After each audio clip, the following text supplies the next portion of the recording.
कि छत्तीसगढ़ में नए साल पर कड़ाके की ठंड का दौर जारी है। मौसम विभाग ने छत्तीसगढ़ में आने वाले 3 से 4 दिनों तक कड़ाके की सर्दी पड़ने की संभावना जताई है। तो रायपुर, बिलासपुर, दुर्ग, सरगुजा संभाग में कड़ाके की ठंड का दौर जारी है। यहाँ ज्यादातर जिलों में शीतलहर का अलर्ट जारी किया गया है। तो मैनपाट और अंबिकापुर, यहाँ सबसे ज्यादा ये शहर जो है ठंडे पड़ रहे हैं। सुबह के वक्त घना कोहरा होने से लोगों को परेशानियों का भी सामना करना पड़ रहा है। मैदानी इलाके फिलहाल पूरी तरह से शीतलहर की चपेट में बने हुए हैं। देखिए, छत्तीसगढ़ में लगातार ठंड का प्रकोप बढ़ रहा है और सबसे बड़ी बात यह है कि अभी फिलहाल ठंड से किसी भी तरह की कोई भी राहत नहीं है। आने वाले 3 से 4 दिनों में और भी ज्यादा ठंड बढ़ सकती है। तो नए साल पर कड़ाके की ठंड का यह दौर जारी है। कोहरा लगातार बढ़ रहा है और ऐसे में सुबह विजिबिलिटी भी काफी कम हो रही है, जिसकी वजह से आम लोगों की दिक्कतें बढ़ चुकी हैं। तो ठंड को लेकर, मौसम को लेकर ये नया अपडेट, नई जानकारी मौसम विभाग ने जानकारी दी है कि आने वाले 3 से 4 दिनों तक और भी ज्यादा ठंड बढ़ सकती है। तापमान में गिरावट दर्ज की जा सकती है। फिलहाल ठंड से कोई भी राहत अभी छत्तीसगढ़ में नहीं। रायपुर, बिलासपुर, दुर्ग और सरगुजा संभाग में भी कड़ाके की ठंड का दौर जारी है।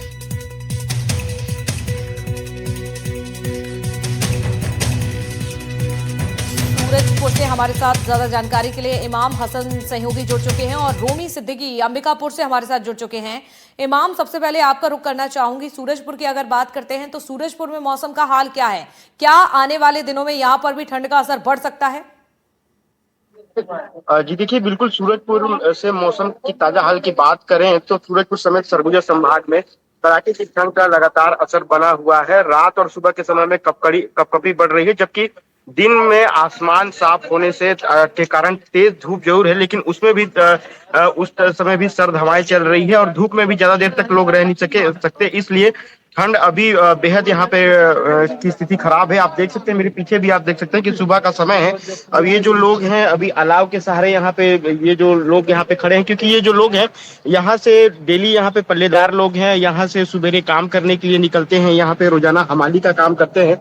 तो सुबेरे ये लोग जो अलाव के सहारे यहाँ पर अभी खड़े हुए हैं ताकि कोई भी इनको आए और काम के लिए लेके जाए। तो ये शहर की बात है। तो सूरत अंचल में भी अपन बात कर ले तो चाहे ओड़गी हो, बिहारपुर हो, उस जो पठारी इलाका है, जो सर्द इलाके हैं, वहाँ की स्थिति बेहद खराब है। लोग बगैर काम के घर से बाहर नहीं निकल रहे हैं। अब हालांकि अभी बीच में स्कूलों में भी तमाम छुट्टियां कर दी गई थी सर्द को लेकर, और आने वाले दिनों में मौसम का पूर्वानुमान है कि आने वाले दिनों में जो शीतलहर की संभावना है वो बढ़ सकती है और ठंड में भी इजाफा हो सकता है। जी बिल्कुल, ठंड पड़ रही है लगातार। अंबिकापुर से रोमी सिद्दीकी हमारे साथ जुड़े हुए हैं। रोमी, अंबिकापुर का मौसम क्या कह रहा है? किस तरह के हालात बने हुए हैं? तस्वीरें बताइए, जरा पूरी जानकारी भी दीजिएगा मौसम को लेकर। देखिए साक्षी, जिस प्रकार से अंबिकापुर में पिछले 1 महीने से कड़ाके की सर्दी पड़ रही है, वो लगातार पड़ रही है। अंबिकापुर की अगर बात करें तो अंबिकापुर में भी अगर डिग्री की बात करें तो रात में डिग्री 2 से 3 पहुंच जा रहा है, जिसके कारण लोगों को घर से निकलना दुर्भर हो गया। वहीं दिन की बात करें तो दिन में सुबह के समय जिस प्रकार से कोहरा का छाया रहता है, उससे जीरो विजिबिलिटी है।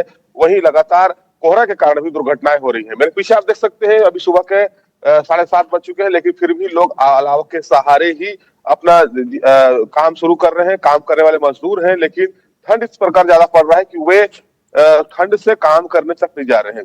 अंबिकापुर से लगे अगर मेन पार्ट की बात करें तो मेन पार्ट में डिग्री 1 तक पहुंच गई है, जिसके कारण वहां पर बर्फ की पतली चादरें जमना चल गई। लेकिन दूसरी ओर अगर ठंड की बात करें तो यहाँ पे पर्यटकों का भी आना लगातार जारी है। तो कहीं ना कहीं एक धारा देखा जाए तो ठंड का एंजॉय किया जा रहा है, तो वही दूसरी ओर ठंड के कारण लोगों का जीवन भी मुहाल हो गया। ग्रामीण क्षेत्रों में लगातार शीतलहर और पाला पड़ने के कारण इसका असर अब फसलों पे और खासतौर पर सब्जियों पे देखने पड़ रहा है, क्योंकि जबरदस्त ठंड पड़ने के कारण सब्जी के जो छोटे पौधे होते हैं वो मर जा रहे हैं। तो कहीं ना कहीं अब ठंड के कारण सब्जियों के भी भाव बढ़ने लगे हैं। तो कहीं ना कहीं सरगुजा में लगातार कड़ाके की सर्दी के कारण जनजीवन अस्त व्यस्त है। और वही मौसम वैज्ञानिकी की बात करें तो जो पश्चिमी विभव के कारण ठंड अभी और बढ़ेगा। माना जा रहा है मकर संक्रांति तक ठंड की स्थिति ऐसी ही रहेगी। तो कहीं ना कहीं लोगों को सीधे तौर पर चेतावनी दी गई है कि वह ठंड से बचें, खासतौर पर सुबह और रात के समय काम पड़ने पर ही घर से निकले, नहीं तो उनके स्वास्थ्य में भी इसका प्रतिकूल असर पड़ सकता है। तो सरगुजा सहित संभाग के 6 जिले में जी वर्तमान में कड़ाके की ठंडी पड़ रही है और लगातार पड़ती रहेगी। जी साक्षी। बिल्कुल, यानी कि मकर संक्रांति तक और भी ठंड यहाँ पर बढ़ सकती है। इमाम, अभी देखिए फिलहाल किसी भी तरह की राहत नजर नहीं आ रही है। मौसम विभाग की ओर से भी लगातार चेतावनी दी जा रही है, अलर्ट जारी किया जा रहा है। सूरजपुर की अगर बात की जाए तो आने वाले दिनों में मकर संक्रांति तक क्या ठंड बढ़ सकती है, और इसके साथ ही जो लोग वहां पर मौजूद हैं आपके पास, उनसे भी जानिए मौसम का हाल और पूछिए किस तरह से ठंड का असर पड़ रहा है उन पर। वहां तक ठंड का असर बिल्कुल रहेगा, और चूंकि सूरजपुर आदिवासी अंचल है और यहाँ पर तमाम जो जंगल झाड़ और नदी पहाड़ के इलाके हैं, तो ऐसे में ठंड बेहद यहाँ पर बढ़ा हुआ रहता है और लोग जो अलाव के सहारे यहाँ पे अपनी जिंदगियां बिताते हैं। और कम ज्यादातर यही होता है कि शाम के समय लोग अपने घरों में दुबक जाते हैं, सुबह के समय में क्योंकि बहुत ठंड होती है, ऐसे में जो पल्लेदार लोग रहते हैं, जो हमाल रहते हैं, वो लोग काम पे निकलते हैं। और देख सकते हैं ये अलाव के सहारे हैं, यहाँ पर हम मौजूद हैं, तो जो लोग हैं सीधे उनसे भी बात करेंगे कि किस तरह से यहाँ पे ठंड में इनको परेशानी यहाँ पर होती है, क्या क्या क्या दिक्कतें यहाँ पर आप लोगों को ठंड में होती है, कैसी दिक्कतें? ठंडी में दिक्कतें हो रही है, यहाँ पर कोई साधन नहीं है। हम लोग कचरा लेके आते हैं इधर, प्लास्टिक और उसी के सहारे हम लोग अपने ठंड को तापते हैं बैठकर। यहाँ अगर हो सकता है लकड़ी उकड़ी की अगर व्यवस्था हो जाए तो हमको ज्यादा ठंड नहीं लगती है। और बाकी एक तो क्या रोज सुबह आप लोग निकल जाते हैं? हम लोग घर से 5 बजे निकल जाते हैं। कितनी दिक्कत होती है ठंड में, क्योंकि यहाँ पे आप लोग अलाव जला के यहाँ पे अभी देख रहे हैं, प्रशासन की तरफ से कोई व्यवस्था नहीं की गई? अभी तक कोई व्यवस्था नहीं हुई है। तो ठंड खत्म भी होने वाला है, तो बढ़ भी रही है ठंड, तो क्या कोई दिक्कत, मतलब दिक्कत बहुत हो रही है? अब दिक्कत तो हो रही है कि ठंड अभी बढ़ रही है, अब हो सकता है आगे और भी बढ़ सकता है। ये देख सकते हैं कि इनका कहना है कि प्रशासन की तरफ से ठंड को लेकर इनको अलाव की व्यवस्था नहीं की गई है। ये आसपास से कचरा उचरा जो लोग फेंके रहते हैं उनको जुगाड़ करके यहाँ पे आग जलाते हैं, और रोजाना चूंकि इनको काम पे निकलना होता है तो इनकी मजबूरी है कि ये निकलते हैं, लेकिन प्रशासन आगे भी ठंड बढ़ने की भी आशंका ये भी जता रहे हैं कि ऐसे में भारी दिक्कत होगा इनको। बिल्कुल, चलिए आप दोनों का बहुत शुक्रिया तमाम बातचीत करने के लिए, तस्वीरें दिखाने के लिए। तो देखिए छत्तीसगढ़ में लगातार ठंड का असर बढ़ रहा है और कहीं ना कहीं लोगों की दिक्कतें भी ऐसे में बढ़ती हुई नजर आ रही हैं। जोहार छत्तीसगढ़ में आप बात करेंगे, दुर्ग से आई बड़ी खबर की, ड्रग्स के खिलाफ बड़ी कार्रवाई की गई है।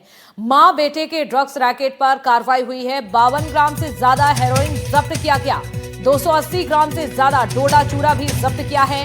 पंजाब से दुर्ग लाए जाते थे ड्रग्स, तो वहीं आपको बता दें 9 आरोपियों को पुलिस ने गिरफ्तार किया। 2 अलग अलग जगहों पर छापे भी पड़े हैं। पुलिस आरोपियों से अब पूछताछ में जुटी हुई है। पुलिस की ओर से जांच पड़ताल की जा रही है। तो ये बड़ा खुलासा हुआ है, नशे के खिलाफ बड़ी कार्रवाई दुर्ग पुलिस ने की है, जिसमें करीब 52 ग्राम चिट्टा, एक स्विफ्ट कार, 9 नग मोबाइल और नकदी रकम 8,91,000 जब्ती हुआ है। और जो जुमला रकम करीबन 24 लाख रुपया है, इसमें थाना कुर्सीपार में परमेश्वर और मित्रेश की निशादेही पर चिट्टा की कार्रवाई हुई है।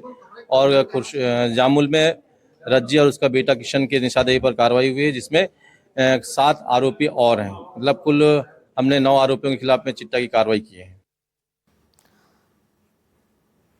और खबर रायगढ़ से है। जिले में एसीबी की ओर से बड़ी कार्रवाई की गई है। बिलासपुर एसीबी की धर्म जयगढ़ में कार्रवाई हुई है। एसडीएम कार्यालय का कर्मचारी रंगे हाथों पकड़ा गया है। आरोपी को रिश्वत लेते हुए गिरफ्तार किया गया। जमीन नामांतरण के एवज में मांगी गई थी रिश्वत, 1 लाख की रिश्वत लेते हुए गिरफ्तारी की गई है। पीड़ित की शिकायत पर एसीबी ने यह बड़ी कार्रवाई की है।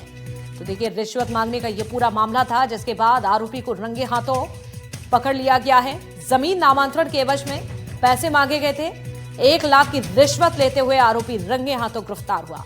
तो बिलासपुर एसीबी की ओर से यह पूरी कार्रवाई की गई है। रायगढ़ से इस वक्त की बड़ी खबर आपको बता रहे हैं। धमतरी से खबर है, जहां बालोद सीमा के पास हादसा हो गया। तेज रफ्तार बस ने शख्स को टक्कर मार दी। हादसे में गंभीर रूप से घायल हुआ है शख्स। घायल को अस्पताल में भर्ती भी कराया गया। हादसे का सीसीटीवी फुटेज सामने आया है। पुरूर थाना क्षेत्र का यह पूरा मामला है, जांच फिलहाल जारी है। तो हादसे का एक सीसीटीवी फुटेज भी सामने आया है। धमतरी से ये पूरी खबर आपको बता रहे हैं। मामला जिस तरह से सामने आया, इसको लेकर अब जांच की जा रही है। सीसीटीवी आप देख सकते हैं।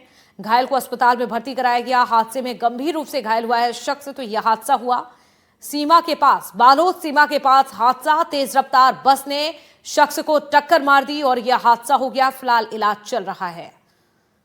तो धमतरी की यह पूरी घटना, धमतरी बालोद सीमा के पास हादसा हुआ।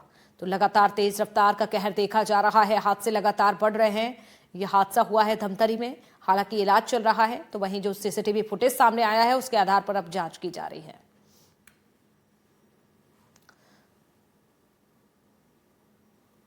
और खबर बिलासपुर से है। युवक ने फांसी लगाकर सुसाइड कर लिया। सुसाइड करने से पहले एक वीडियो भी बनाया। विशेष समुदाय के युवक पर गंभीर आरोप लगाया। आरोपी पर प्रताड़ित करने का आरोप लगाया। बांग्लादेश की हिंसा के विरोध पर प्रताड़ना का आरोप लगाया गया। हिंदू संगठन ने जल्द गिरफ्तारी की मांग की है। कोतवाली थाना पहुंचे हिंदू संगठन के लोग गिरफ्तारी नहीं होने तक धरना की चेतावनी भी दी है। अब जिस तरह से ये पूरी घटना सामने आई है तो पुलिस की ओर से जांच की जा रही है। तो कि युवक प्रताड़ना की वजह से अपनी जान दे देता है, सुसाइड कर लेता है। और देख सकते हैं आप तस्वीरों में अब लोगों का गुस्सा किस तरह से देखा जा रहा है। गिरफ्तारी अगर नहीं हुई आरोपी की तो आने वाले समय में और भी उग्र आंदोलन की चेतावनी तमाम लोगों की ओर से दी गई है। तो तस्वीरें आपको दिखा रहे हैं। सुसाइड करने से पहले युवक की ओर से एक वीडियो बनाया और इस वीडियो की बात की जाए तो विशेष समुदाय के युवक पर एक गंभीर आरोप भी लगाए गए हैं। आरोपी पर प्रताड़ित करने का आरोप लगाया, जिसके बाद उसने दम तोड़ दिया। इस कदर परेशान हो चुका था प्रताड़ना से कि उसने मौत को गले लगाना सही समझा और अपनी जान दे दी। हालांकि सुसाइड करने से पहले उसने एक वीडियो भी बनाया और जैसे ही अब वीडियो सामने आया है, जिस तरह के आरोप लगे हैं दूसरे युवक पर, विशेष समुदाय का युवक बताया गया, जिसके बाद अब लोगों की ओर से यहां पर गिरफ्तारी की मांग की जा रही है। हिंदू समाज जाए तो जाए कहाँ, न्याय मांगने कहाँ जाए? और हिंदू संगठन खुल के जब विरोध करते तो हिंदू संगठनों को दोषी बना दिया जाता है। आज एक हिंदुत्व के लिए आवाज उठाने वाला भाई आज हमारे बीच में नहीं है। ये कहीं ना कहीं सिस्टम की फेलियर है और ये दोषी है, प्रशासनिक लोग भी दोषी है, वो जिहादी भी दोषी है जो भारत में रह के पाकिस्तान और बांग्लादेश के आतंकवादियों को सपोर्ट कर रहे हैं। तो हमारा शासन प्रशासन से निवेदन है, जो जिस भी हमारे हिंदू भाई की जान गई है उसको न्याय मिलना चाहिए। जो भी दोषी है उस पर कड़ी से कड़ी कार्रवाई करे ताकि कोई भी जिहादी, कोई भी इस्लामिक आतंकवादी हमारे हिंदू भाइयों की तरफ आंख उठा के ना देखे। उसने जैसा बताया था उस हिसाब से उसमें एफआईआर लिया गया था और आगे विवेचना में उससे पूछताछ करके उसका कथन लिया जाना था। तो जिसमें वो बाद में आऊँगा बोला था, उस दिन काफ़ी देर हो गई थी तो बुलाया गया था उसको आज थाने में। अभी जानकारी मिली है कि मुंगेली में उसने सुसाइड कर लिया है। तो उसमें जो भी बिंदु है उसको देख रहे हैं, अपन जांच करेंगे उसमें। सर, पुलिस पर प्रताड़ना के आरोप भी लग रहे हैं? नहीं, पुलिस के द्वारा ऐसा किसी भी प्रकार से प्रताड़ित नहीं किया गया था। उसको जो उसने एफआईआर कराया है उसी में पूछताछ के लिए और कथन लेने के लिए आज थाने में बुलाया गया था।